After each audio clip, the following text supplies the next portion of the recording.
तो गाइस कैसे हैं आप सब लोग। राइजिंग वॉरियर के एपिसोड 34 के साथ हाजिर हूँ। तो लास्ट एपिसोड के एंड पे हमने देखा था आसमान के ऊपर काले बादल छा जाते हैं, जिनजिन के ऊपर एक जबरदस्त थंडरबोल्ट गिरता है जिससे वो वहीं पर मर जाता है और उसका स्पिरिट वेपन होता है वो भी वहीं पर टूट जाता है। ये सूलिंग उसके साथी को डरा कर वहाँ से भगा देती है कि वो थंडरबोल्ट उसने ऊपर से गिराया है और वो लड़का वहाँ से भाग जाता है। ब्रदर टियान आगे बढ़ता है और स्पिरिट वेपन की तरफ देखता है तो उसके टुकड़े वहाँ पर पड़े होते हैं। टियान कहता है ये थंडरबोल्ट तो बहुत ज्यादा पावरफुल था, इस थंडरबोल्ट की वजह से स्पिरिट वेपन भी टूट गया है जो कि बहुत ज्यादा पावरफुल होता है। जीजुन हैरान होकर सूलिंग से कहता है अचानक से आसमान के ऊपर से ये थंडरबोल्ट कैसे गिरा और सीधा जिनजिन के ऊपर ही क्यों गिरा, बाकी सभी के ऊपर क्यों नहीं गिरा। सूलिंग उसे कहती है यहाँ पर इस जगह के ऊपर यही कानून है, यहाँ पर ऐसा ही चलता है। क्या तुम्हें पता नहीं है कि यहाँ पर 6 लेवल के ऊपर के लोग नहीं आ सकते, क्योंकि अगर यहाँ पर तुम्हारा लेवल 6 लेवल से ज्यादा होगा, अगर तुम 7वें लेवल पर हो तो तुम यहाँ पर नहीं इंटर हो सकते। मुझे लगता है कि जिनजिन किसी न किसी तरीके से अपनी पावर्स को सप्रेस कर इस स्टॉर्म के अंदर तो घुस आया, लेकिन जब ये वहाँ पर तुमसे फाइट कर रहा था तब उसने अपनी काफी सारी स्पिरिचुअल पावर को रिलीज किया। इस स्टॉर्म के मैकेनिज्म को उस वक्त पता चल गया कि वो 7th लेवल पर है, 6 लेवल पर नहीं है। इस वक्त आसमान के ऊपर से उसके ऊपर बिजली गिरी और वो मर गया। यंग मास्टर उससे कहता है तो इसीलिए तुमने वहाँ पर हमें उसके ऊपर अटैक नहीं करने दिया। सूलिंग उसे कहती है अगर तुम सभी लोग बार बार उसके ऊपर अटैक करते और वहीं पर तुम सभी की वजह से ये मैकेनिज्म एक्टिवेट होता, थंडरबोल्ट सिर्फ उसके ऊपर नहीं बल्कि उसके साथ साथ तुम्हारे ऊपर भी गिरते और तुम सभी लोग भी उसके साथ ही मारे जाते। क्योंकि यहाँ पर जो मैकेनिज्म है वो तुम्हारी स्पिरिचुअल पावर को माप सकता है कि तुम्हारे अंदर कितनी ज्यादा स्पिरिचुअल पावर है। जीजुन उसे कहता है लेकिन तुम्हें यहाँ के बारे में इतनी सारी इन्फॉर्मेशन कैसे मिली, लगता है कि तुम भी यहाँ पर पहली बार आई हो। सूलिंग उसे कहती है ये सब कुछ मुझे मास्टर कीलाओ ने बताया है। अभी बड़े एल्डर्स मुझे कुछ बताते हैं तो मैं उनकी बातों को बहुत ही ध्यान से सुनती हूँ ताकि वो मेरे कल को काम आ सके। तो ये लोग अभी यहीं पर खड़े होते हैं कि उसी वक्त वहाँ पर एक और पोर्टल ओपन होता है। यंग मास्टर और टियान दोनों ही हैरान हो जाती हैं और कहती हैं लगता है फिर से हमारे पर लाइटनिंग गिरने वाली है। सूलिंग उनसे कहती है तुम लोग तो कुछ ज्यादा ही डरपोक हो, चलो जल्दी से मेरे पीछे आओ, अपनी सीनियर सिस्टर के पीछे पीछे आ जाओ। यहाँ से कोई लाइटनिंग नहीं निकलने वाली बल्कि ये एक पोर्टल है जिससे हम लोग 2nd लेवल पर पहुँच सकते हैं। तो सूलिंग उस पोर्टल के पास चली जाती है और उनसे कहती है अगर तुम लोग यहाँ से बचकर निकलना चाहते हो तो इस पोर्टल के रास्ते से आगे जाना होगा, वरना तुम सभी लोग सारी जिंदगी के लिए इसी जगह पर फंस जाओगे और यहीं पर मारे जाओगे। और साथ ही वो उस पोर्टल के अंदर चली जाती है। जीजुन जोमिंग को उठा लेता है और उसे उठाकर उस पोर्टल की तरफ जा रहा होता है, जबकि टियान जिन भी वहीं पर होता है। तीनों उस पोर्टल को पार करके जाने लगे हैं, जबकि यंग मास्टर दूर खड़ा अपनी तारीफें कर रहा होता है। तो वो तीनों उस पोर्टल के अंदर चले जाते हैं, जबकि यंग मास्टर उनकी तरफ देखता है तो चिल्लाकर कहता है तुम लोग कहाँ पर जा रहे हो, मुझे भी अपने साथ लेकर जाओ। वो भी जल्दी से भागता हुआ उन तीनों के पीछे जाता है और उस पोर्टल से अंदर आ जाता है। तो वो तीनों उस पोर्टल के रास्ते से एक दूसरी जगह पर पहुंच जाते हैं जहाँ पर बहुत सारे बड़े बड़े क्रिस्टल्स पड़े होते हैं। वो सभी लोग सामने की तरफ इतने बड़े क्रिस्टल्स को देखकर बहुत ज्यादा हैरान हो जाते हैं। यंग मास्टर कहता है पहले वाली जगह के मुकाबले में ये वाली जगह काफी ज्यादा अजीब है, मुझे लगता है कि ये वाली जगह ज्यादा मिस्टीरियस है। टियान जीपिंग कहता है लेकिन यहाँ पर तो ये बहुत ही बड़े बड़े क्रिस्टल्स हैं, ये वाकई में एनर्जी क्रिस्टल्स हैं। लिंग उसे कहती है हाँ ये सारे के सारे रियल क्रिस्टल्स हैं और इन सभी के अंदर बहुत ज्यादा एनर्जी है। जीजुन उनसे कहता है जरा सामने की तरफ देखो, वहाँ पर क्रिस्टल से बना हुआ एक बड़ा सा पेड़ है, यहाँ पर वाकई में क्रिस्टल का बना हुआ बहुत ही बड़ा सा ट्री होता है। सूलिंग उनसे कहती है इस ट्री में इतना भी क्या खास है, मेरे घर का गार्डन इससे ज्यादा अच्छा है, वहाँ पर बहुत ही प्यारे प्यारे ट्रीज हैं। जबकि जीजुन उसकी बात सुनने के बाद कहता है तुम कब से यहाँ पर आई हो, लंबी लंबी छोड़ रही हो और मैं तुम्हारे ये सारे जुड़ गिनता जा रहा हूँ। उस क्रिस्टल के बने हुए पेड़ के ऊपर एक छोटा सा सर्कल होता है जो कि गेट की तरह का लग रहा होता है। जीजुन उनसे कहता है जरा यहाँ पर देखो, यहाँ पर तो एक गेट है, लगता है कि हम लोग इस गेट के रास्ते से निकल सकते हैं। सूलिंग आगे बढ़ती है और जीजुन से कहती है जीजुन मैंने अपनी जिंदगी में तुम्हारे जितना बेवकूफ डिसाइपल कभी नहीं देखा, क्या तुम्हें दिखाई नहीं देता कि ये कोई एग्जिट या कोई गेट नहीं है बल्कि ये तो एक फॉर्मेशन है, ये एक सील है और इसके पीछे किसी न किसी चीज को छुपाया गया होगा। यंग मास्टर कहता है कहीं इसके अंदर से कोई पॉइजनस बैट तो नहीं निकलने वाली जिसने हमारे पर पहले अटैक किया था। सूलिंग कहती है नहीं, मुझे लगता है कि इसके पीछे कोई ट्रेजर हो सकता है। जीजुन कहता है अगर वाकई में इसके पीछे कोई ट्रेजर है फिर पहले तो हमें इसको तोड़ना होगा, हम इसको ओपन करके देख सकते हैं कि आखिर इसके पीछे है क्या। जीजुन जल्दी से अपने हाथ में अपनी पावर को रिलीज करता है और सामने उसके ऊपर एक पंच मारता है और सील को तोड़ देता है। जैसे ही वो सील को तोड़ता है तो पेड़ के अंदर एक सुराख बन जाता है। यंग मास्टर कहता है मुझे इस पेड़ के अंदर से बहुत ही डेडली फीलिंग आ रही है, जैसे के अंदर कोई बहुत ही पावरफुल चीज है।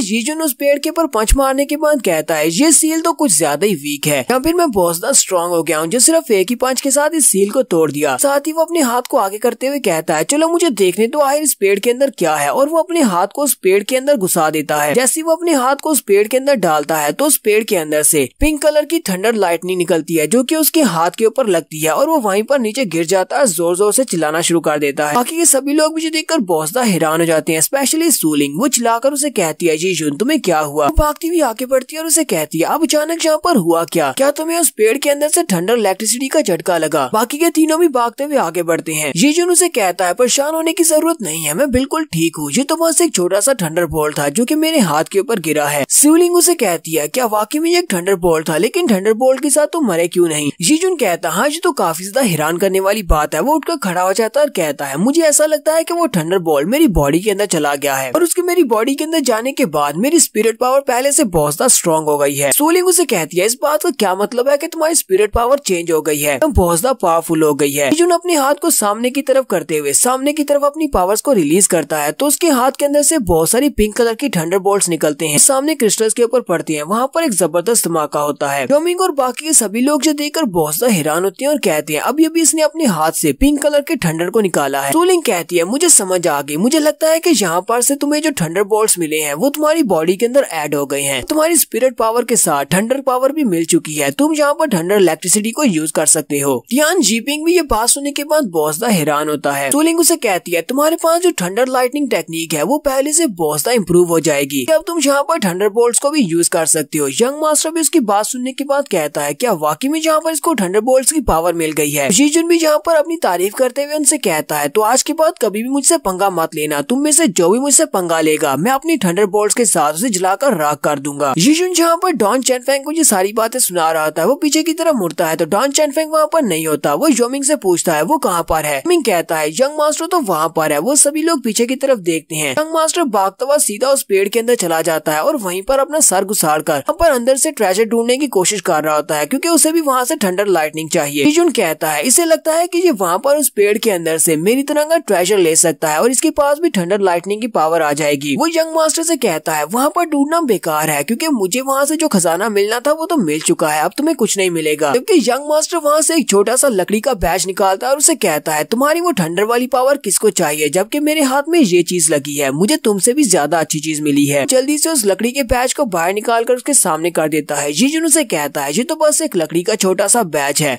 थंडर पावर के सामने तुम्हारा ये लकड़ी का बैच किस काम का है, ये तो बहुत ही बेकार लगता है। शिवलिंग जीजुन से कहती है ये कोई आम सा लकड़ी का बैच नहीं है बल्कि ये भी एक स्पिरिट वेपन है, इसको स्पिरिट कलेक्टिंग जेड कहा जाता है। तो जीजुन उस शिवलिंग से कहता है आई ये स्पिरिट कलेक्टिंग जेड करता क्या है, इसमें इतना क्या खास है कि मेरी थंडर पावर इसके सामने बेकार है। शिवलिंग उसे कहती है हम लोग इस लकड़ी के बैच की मदद से अपने आसपास जितनी स्पिरिचुअल एनर्जी होती है उसको एब्जॉर्ब कर सकते हैं। बिना किसी एनर्जी क्रिस्टल के सारी स्पिरिचुअल एनर्जी को इसके अंदर ट्रैप किया जा सकता है और बाद में इसे अपनी बॉडी में यूज किया जा सकता है। यंग मास्टर कहता है अब जबकि मेरे पास ये बैच है, इस बैच की मदद से हर वक्त मेरे पास स्पिरिचुअल एनर्जी रहेगी, यानी कि अगर मेरे ऊपर चोट लगती है तो मैं तुम सभी से ज्यादा तेजी के साथ अपनी बॉडी को हील कर पाऊंगा और मेरी स्पिरिचुअल पावर भी जल्दी से मेरे पास वापस आ जाएगी। जीजुन उसकी बात सुनने के बाद बड़ी स्पीड से आगे बढ़ता है और उसके हाथ से वो बैच छीन लेता है। यंग मास्टर अपने हाथ की तरफ देखता है, फिर साथ ही चलाकर जीजुन से कहता है तुम कमीने कहेंगे मेरा बैच मुझे वापस दो। जबकि जीजुन कहता है मैं तो बहुत ही महान और जीनियस डिसाइपल हूँ, मैंने यहाँ पर एक बहुत ही अच्छा बैच ढूंढा है। यंग मास्टर से कहता है अपनी बकवास बंद करो, इसे मैंने ढूंढा है, ये मेरा है। तो जीजुन के पीछे लग जाता है जबकि जीजुन वहाँ से भागना शुरू कर देता है और कहता है थोड़ी देर के लिए मुझे अपने पास रखने दो फिर वापस ले लेना। टियान जीपिंग और जोमिंग वो दोनों भी वहीं पर खड़े उन दोनों का तमाशा देख रहे होते हैं। शिवलिंग उनसे कहती है मुझे लगता है कि तुम दोनों को भी वहाँ पर जाकर अपनी किस्मत आजमानी चाहिए, शायद तुम्हें भी वहाँ से कुछ स्पेशल ट्रेजर मिल जाए। इसकी बात सुनने के फौरन बाद ही वो दोनों भी भागते हुए जाते हैं और उस पेड़ के अंदर जाकर घुस जाते हैं। जोमिंग को वहाँ पर से एक स्पेशल शील्ड मिलती है। जोमिंग कहता है ये तो एक बहुत ही अच्छी शील्ड है। शिवलिंग कहती है हाँ ये वाली शील्ड बहुत ही अच्छी शील्ड है, इसका नाम जाओ जुआन शील्ड है, इसकी मदद से तुम एक स्पिरिट वेपन के हाई अटैक्स को भी बर्दाश्त कर पाओगे। हमारे पास तो डिफेंस टाइप की पहले से एक टेक्निक है, उसके साथ ये सबसे बेस्ट रहेगी। जबकि टियान जीपिंग अभी भी उस पेड़ के अंदर अपना सर देकर बैठा होता है, वो वहाँ से ट्रेजर ढूंढ रहा होता है और चिल्लाकर कहता है अभी यहाँ से एक ट्रेजर मिला है। वो लोग उसे कहते हैं अब तुम्हें वहाँ से क्या मिल गया, चलो जल्दी से हमें भी दिखाओ। अपने हाथ को अंदर घुसाता है और वहाँ से एक बड़े से ब्लेड को बाहर निकालता और कहता है मुझे यहाँ से 7 डेविल्स ब्लेड मिला है और ये एक बहुत ही रेयर स्पिरिट वेपन है। यंग मास्टर और जीजुन भी ये देखने के बाद बहुत सा हैरान हो जाते हैं। जोमिंग कहता है मैंने स्पिरिट वेपन के बारे में सुना है, ये तो बहुत ही स्पेशल वेपन है। कुछ स्पिरिट वेपन्स कॉमन होते हैं और कुछ अनकॉमन होते हैं और ये अनकॉमन में से काफी ज्यादा स्पेशल वेपन है। जीजुन आगे बढ़ता है और उसे कहता है ब्रदर टियान तुम तो बहुत ज्यादा लकी हो, अब तुम्हारी अटैक पावर पहले से बहुत ज्यादा बढ़ जाएगी। टियान उसे कहता है ब्रदर जीजुन तुम्हारा बहुत बहुत शुक्रिया। जोमिंग आगे बढ़ता है और शिवलिंग से कहता है सिस्टर अब तुम भी जाओ जाकर वहाँ से अपने लिए कुछ ढूंढो, शायद तुम्हें भी कुछ मिल जाए। शिवलिंग उसे कहती है नहीं मुझे इस तरह की कोई भी चीज नहीं चाहिए, मुझे स्पिरिट वेपन्स नहीं चाहिए। पर उसकी नजर उस पेड़ के ऊपर पड़ती है, उस पेड़ के अंदर कुछ चमकता हुआ उसे दिखाई देता है तो वो जल्दी से जंप करते हुए उस पेड़ के ऊपर चली जाती है और जैसे ही वहाँ पर जाकर देखती है तो उसे वहाँ पर कुछ ऐसा दिखाई देता है जिसे वो देखकर काफी हैरान हो जाती है। जीजुन चिल्लाकर उसे कहता है तुम ऊपर वहाँ पर क्या कर रही हो। वुलिंग उसे कहती है यहाँ पर आओ और खुद ही देख लो। तो जीजुन भी जल्दी से जंप करता हुआ ऊपर चला जाता है। आखिर इसको यहाँ पर ऐसा क्या स्पेशल मिला है जिसके लिए मुझे ऊपर बुला रही है, तुझे तो हम लोग नेक्स्ट एपिसोड में देख पाएंगे। वुलिंग को वहाँ पर क्या स्पेशल ट्रेजर मिला है, पर हम लोग अपनी एपिसोड 34 का एंड करेंगे। एपिसोड की एक्सप्लेनेशन अच्छी लगी हो तो कमेंट करके जरूर बताइएगा। चैनल को सब्सक्राइब कर दे, वीडियो को लाइक और शेयर कर दें। शुक्रिया।